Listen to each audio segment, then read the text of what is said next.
राधे राधे। मैं हूं बबीता और आप देख रहे हैं सच्चे सनातनी ऑफिशियल चैनल। तो बहुत बहुत स्वागत है आप सबको मेरे इस नए वीडियो एपिसोड में। आज हम जानेंगे इस श्लोक के बारे में। क्या है? धीरज धर्म मित्र और नारी, आफत काल परखी हैं चारी। धीरज धर्म मित्र और नारी, आफत काल परखी हैं चारी।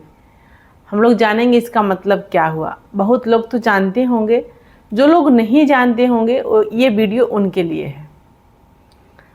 तो आज का जो समय है, आधुनिक युग जिसको कहते हैं, उसमें बहुत से लोग के मन में प्रश्न होता है कि मैं कितना धर्मात्मा हूँ। ये अपने आप को लोग नहीं जान पाते हैं।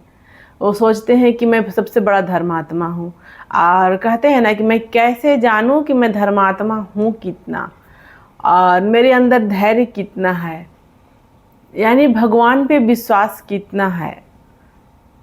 तो ये सबका जो परीक्षा है ना अपने आप को जानने का, वो दुख का ही घड़ी है। दुख का घड़ी में ही समझ आता है कि आप कितने धैर्यवान हो, कितने आप धर्मवान हो, यानी कितने आपको धर्म में विश्वास है या प्रभु पे विश्वास है। कितना लोग तो ऐसे होते हैं कि जो सुख का घड़ी होता है, जब उनका समय सब कुछ अच्छा चल रहा होता है, बढ़िया चल रहा होता है, तो भगवान के मंदिर भी चले जाते हैं, भगवान पे भी भरोसा कर लेते हैं। और जैसे ही उनका समय खराब होने लगता है, यानी उनको थोड़ा दुख आता है, तकलीफ़ आता है, बस बोलते हैं कि भगवान कुछ नहीं है। अगर भगवान होते तो मेरा दुख उनको दुख दिखाई नहीं देता क्या? भगवान होते तो मेरा दुख को दूर क्यों नहीं कर रहे हैं? तो उनको अपना भगवान पर से विश्वास टूट जाता है। कब? जब वो उनको ऊपर दुख आता है, जब वो संकट में होते हैं। तो ये परीक्षा होता है कि आप दुख में भी भगवान पे भरोसा कर रहे हैं या नहीं, करते हैं कि नहीं। और अगर दुख के समय में आपको भगवान पे भरोसा नहीं है, यानी कि आप धर्म आत्मा नहीं है, आपके अंदर धैर्य नहीं है, धर्म नहीं है। कितने लोग तो दुख के घड़ी में अधर्म करने लग जाते हैं, अधर्म पे चल देते हैं, ना करने योग्य कर्म भी करते हैं। क्यों? क्योंकि बोलते हैं कि ये तो दुख का घड़ी है। तो आपके अंदर धैर्य है या नहीं, धर्म है कि नहीं, आप धर्मात्मा हैं कि नहीं। अगर आप दुख में अधर्म कर देते हैं, गलत करते हैं, तो आप बिल्कुल भी धर्मात्मा कहलाने के योग्य नहीं हैं। ये होता है खुद के परखने का समय, दुख का घड़ी। और कितना लोग का मन में प्रश्न होता है कि इस कलयुग में कैसे पहचाने कि मेरा सच्चा मित्र कौन है।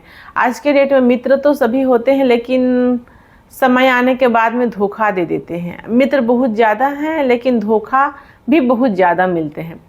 तो ये जो श्लोक है उसमें आप जांच सकते हैं। जब आप मुसीबत में रहें, बहुत छोटा से छोटा और बड़ा से बड़ा, जो छोटा से छोटा और बड़ा से बड़ा मुसीबत में भी मित्र हैं, जो आपके साथ हैं, जो मुसीबत में भी आपका साथ नहीं छोड़ा, वो आपका परम मित्र है, वो आपका सच्चा मित्र है। और जो सुख में आपके साथ था और दुख आते ही वो आपसे साइड हो गया, तो वो आपका सच्चा मित्र नहीं है। आप उससे साइड हो सकते हैं, आप उससे मित्रता का रिश्ता तोड़ सकते हैं, क्योंकि वो मित्र कहलाने के योग्य नहीं है। पत्नी, नारी, तो हमारे यहाँ पतिव्रता नारी का सर्वश्रेष्ठ स्थान दिया गया है।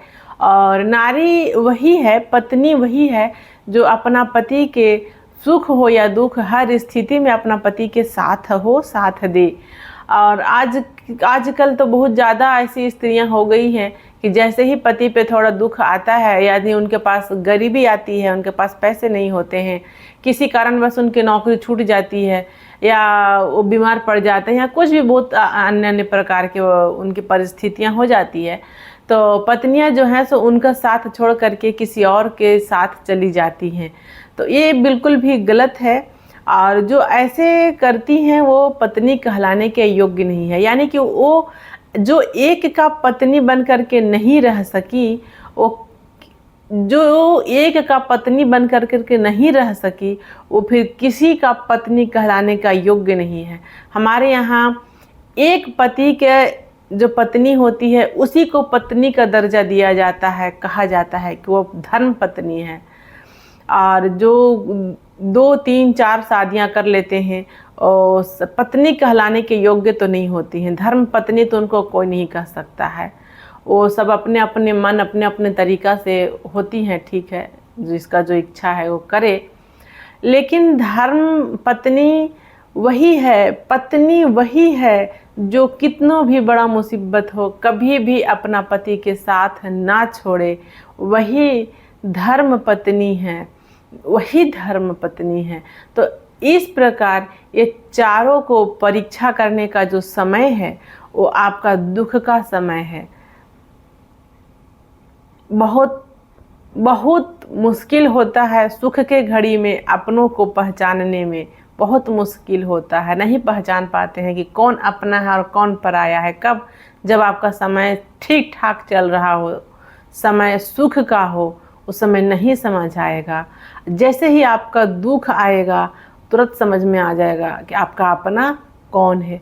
तो शायद दुख इसलिए भी आता है कि अपनों का भ्रम में से निकाल करके अपनों के साथ आपको पहुंचा दे। जो अपनों को भ्रम पाले हुए थे कि ये सभी अपने हैं और उस भ्रम में आप थे, तो वो दुख आता है तो सारा भ्रम टूट जाता है। आप फिर उसमें से निकल के आप जो सच्चा आपके साथ होते हैं, जो साथी होते हैं, आप उनके साथ हो जाते हैं और वो फिर कभी आपको धोखा नहीं देते। तो इसलिए दुख आना भी बहुत ज़रूरी होता है। वीडियो अच्छा लगे तो लाइक, शेयर, कमेंट कीजिएगा। अब चैनल को सब्सक्राइब जरूर कीजिएगा। राधे राधे, जय श्री राधे।